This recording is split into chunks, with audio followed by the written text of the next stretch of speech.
Hello and welcome to United Report.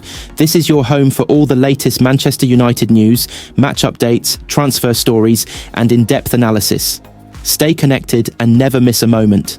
Subscribe now to stay ahead with everything happening at Old Trafford.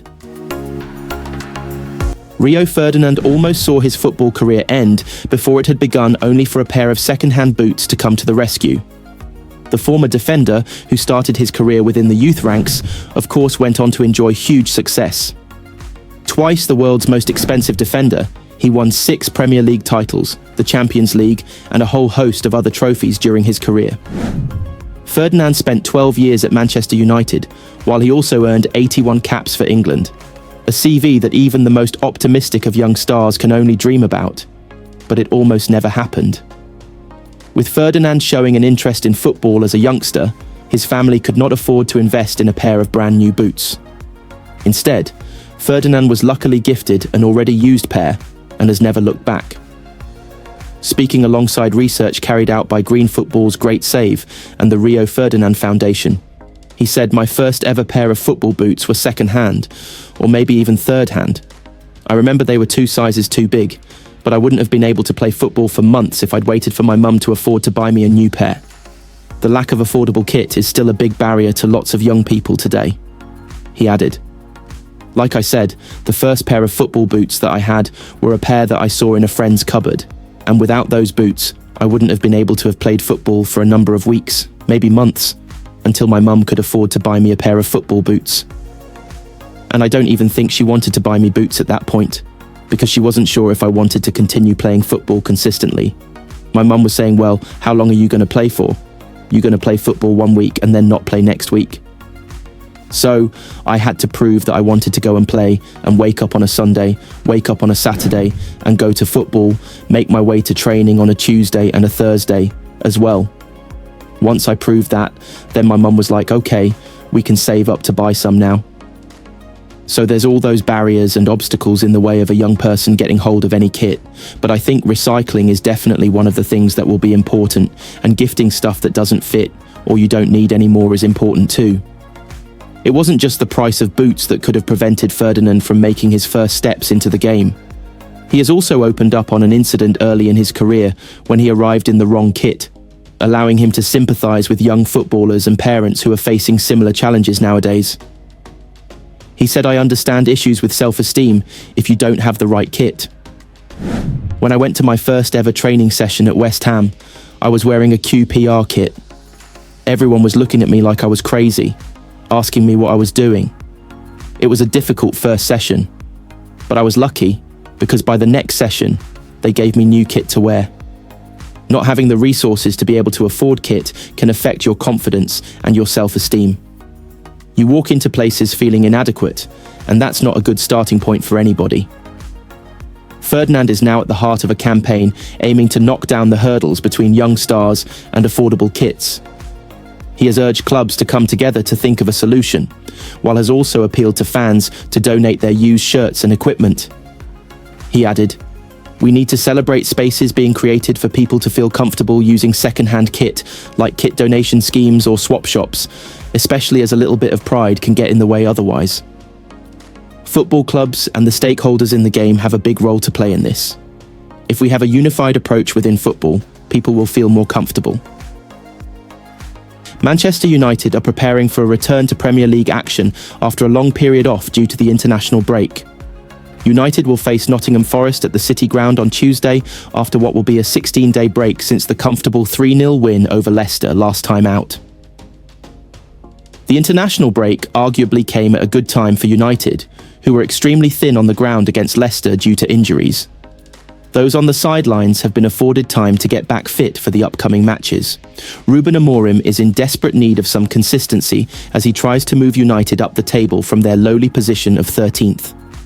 With the side having been knocked out of the FA Cup, they were given the weekend off to prepare for high-flying Forest. The pressure is on, but Amorim has been using the international break to have a look at the talent among the club's youth ranks. It could prove a fruitful avenue too, with reports suggesting that he's been impressed. Here are the latest headlines from the world of United. Young United star Benedetto Mantato, who has been compared to Arsenal's Bukayo Saka, has been turning heads and is nearing a breakthrough into the first team. Mantato has been training with the United first team, while many players have been away on international duty, joining the likes of Chido Obi, Harry Amas, Reece Monroe, Godwill Kokonki, and Jim Thwaites. The 17-year-old winger earned his promotion by scoring 7 goals in 13 appearances for United's under-18s, while he also scored the winner in their FA Youth Cup quarter-final victory over Arsenal. Not only is he closing in on a debut, the England under-17 international is reportedly in line for a new contract in the coming weeks. Aiden Heaven, Obi and Amas have earned a few minutes under Amorim in recent weeks, and it seems that Mantato is the next cab off the rank. One of Ruben Amorim's former teammates has expressed surprise that he has risen to become Manchester United manager. Roderick Miranda played with him at Benfica and did not see Amorim's move into coaching post-retirement due to his personality. "I never thought he would become a coach," Miranda told FlashScore. Not because of his football skills or his intelligence, but because he was the changing room clown. He had a really fun personality and was always doing something to make people laugh. When I heard he started as a coach, I was a little bit surprised and wondered how the guy I played with could become so serious. Things are looking up for Amorim following the conclusion of the international break, with 5 players back in training after injuries. Defenders Harry Maguire, Luke Shaw and Lenny Yoro, as well as goalkeepers Tom Heaton and Altay Bayindir, were spotted training at Carrington on Friday. United have been severely hampered by injuries in recent weeks, with defence particularly hard hit. The bench for the 3-0 win over Leicester a few weeks ago had some unfamiliar names on it, while Amas was needed off the bench after Heaven was stretchered off. Shaw has been plagued by injuries in recent years and hasn't featured since the 4-0 win over Everton in December. Maguire and Yoro were shorter-term absentees, but their returns will be just as warmly welcomed. Meanwhile, the injuries to Heaton and Bayindir had left Ellie Harrison as the second-choice keeper for the Leicester game. Manchester United captain Bruno Fernandes has emerged as a £90 million target for Real Madrid after his heroics for Ruben Amorim despite their turbulent campaign. The Portuguese playmaker has been one of the team's shining lights in a difficult season, and he has now caught the attention of the Spanish giants. Fernandes has 16 goals in all competitions, with 13 assists. The 30-year-old has 7 goals in his last 7 games, and his performances have not gone unnoticed. According to the Daily Star, Madrid scouts have been present at virtually every United match in recent months, and have identified Fernandes as a perfect fit for Carlo Ancelotti's squad.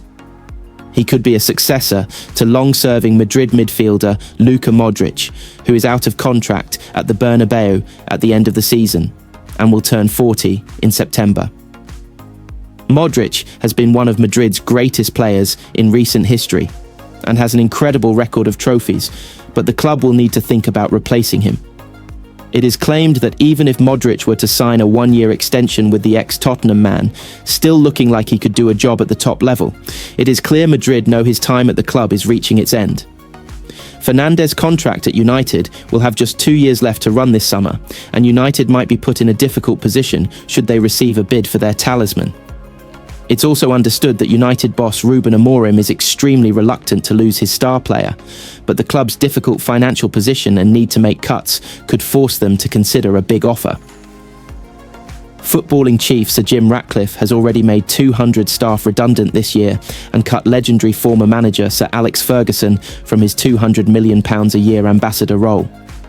The report says United could be facing a dilemma over Fernandes, who has carried the club in recent years after helping them win 2 trophies, the Carabao Cup in 2022-23 and the FA Cup last season. Fernandes, who has scored 95 goals from 277 United appearances, is not the only Premier League star Madrid are chasing for next season. Ancelotti's men have been chasing a move for Liverpool right-back Trent Alexander-Arnold for months after seeing a £20 million bid rejected in January. Madrid are believed to be advancing in talks to sign the 24-year-old on a free transfer this summer after his Liverpool contract has expired. Saturday marks the return to action for 4 Premier League clubs, though not in the league itself. Fulham will take on Crystal Palace in the first of the weekend's FA Cup quarter-finals, with Brighton and Nottingham Forest meeting later in the afternoon. With the final international break of the season now done and dusted, all 20 top-flight clubs have clear air between themselves and their league, and in some cases, cup responsibilities. Several clubs remain in Europe, with the possibility that English teams win the Champions League, Europa League and Conference League. In terms of the league, it will take a big swing for things to change when it comes to the title race and the relegation spots. Liverpool are 12 points clear at the top, while 17th place Wolves are 9 points clear of the drop zone. There has been plenty of transfer chat as well, not least when it comes to the league leaders. Trent Alexander-Arnold appears destined for Real Madrid, but things are less certain when it comes to Virgil van Dijk and Mohamed Salah. After a fortnight without club football, things are starting to heat up. Here are United Report's latest lines from the Premier League and beyond. Manchester United head coach Ruben Amorim could have as many as 5 first-teamers back again after injury. United's next game comes against Nottingham Forest on April 1st, with a chance to build on the win at Leicester before the break. Lenny Yoro has returned to training after an ankle injury, while fellow centre-back Harry Maguire is also nearing a return. With both sidelined last time out, teenager Aiden Heaven was given a start at the King Power Stadium. Luke Shaw is also close to being available again, having not played since December, while backup keepers Altay Bayindir and Tom Heaton have returned to training. Patrick Dorgu is also available to face Forest, having served a ban for his red card against Ipswich. Milos Kerkez has spoken about his future plans in a rare interview. The Bournemouth and Hungary left-back has emerged as a top target for Liverpool as they look to bring in a long-term successor to the experienced Andy Robertson. As a kid, you dream to play at the highest level, win the trophies, be on the best teams, the former AZ star told The Athletic. These are the things that my agent is on.